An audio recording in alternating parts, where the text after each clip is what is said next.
എന്താണ് body mass index അഥവാ BMI? നമുക്കെല്ലാം സുപരിചിതമായൊരു വാക്കാണ് BMI എന്ന് പറയുന്നത് അല്ലേ? സാധാരണ അമിതവണ്ണം കണ്ടുപിടിക്കുന്നതിനായിട്ട് ഉപയോഗിക്കുന്ന ഒരു വാക്കും കൂടിയാണ്, മെഷർമെൻറ്റും കൂടിയാണ് BMI എന്ന് പറയുന്നത്. BMI എന്ന് ഉദ്ദേശിക്കുന്നത് നമുക്ക് ഉയരത്തിന് ആനുപാതികമായി നമ്മുടെ ഭാരം എത്രയുണ്ട് എന്ന് കാണിക്കുന്ന ഒരു മെഷർമെൻ്റാണ് ബോഡി മാസ് ഇൻഡെക്സ്.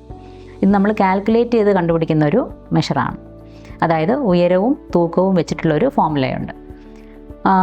വെയ്റ്റിനെ, അതായത് ഭാരത്തിനെ, കിലോഗ്രാമിൽ മെഷർ ചെയ്യുന്ന ഭാരത്തിനെ മീറ്ററിൽ മെഷർ ചെയ്യുന്ന ഹൈറ്റ് കൊണ്ട് 2 പ്രാവശ്യം ഹരിക്കുമ്പോൾ, അതായത് ഡിവൈഡ് ചെയ്യുമ്പോൾ കിട്ടുന്ന വാല്യൂ ആണ് BMI. അതായത് weight in kilogram divided by height in metre square. 2 പ്രാവശ്യം ഹൈറ്റ് എന്ന വാല്യൂ കൊണ്ട് ഡിവൈഡ് ചെയ്യണം. ഈ BMI സാധാരണ മുതിർന്ന ആൾക്കാരിലാണെങ്കിൽ, നമ്മുടെ ഇന്ത്യൻ പോപ്പുലേഷനിൽ 23-ന് മുകളിലാണെങ്കിൽ നമ്മൾ ഓവർ വെയ്റ്റ് എന്ന കാറ്റഗറിയിലാണ് പെടുത്തുന്നത് ഇത്തരം ആൾക്കാരെ.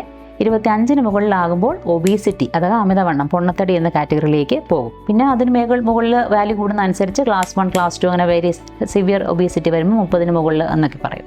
കുട്ടികളിൽ നമുക്കിതുപോലൊരു ഒറ്റ വാല്യൂ വെച്ചിട്ട്, BMI വാല്യൂ വെച്ചിട്ട് ഒബീസിറ്റി അല്ലെങ്കിൽ ഓവർ വെയ്റ്റ് കണ്ടുപിടിക്കാൻ പ്രയാസമാണ്, വളരുന്ന ഏജ് ആയതുകൊണ്ട്. അപ്പോൾ അവർക്ക് വേണ്ടിയിട്ട് നമ്മുടെ ഇന്ത്യൻ കുട്ടികൾ തന്നെ പഠനങ്ങൾ ചെയ്ത് കണ്ടുപിടിച്ച BMI ഗ്രോത്ത് ചാർട്ട്സ് നമുക്ക് അവൈലബിൾ ആണ്, ലഭ്യമാണ്.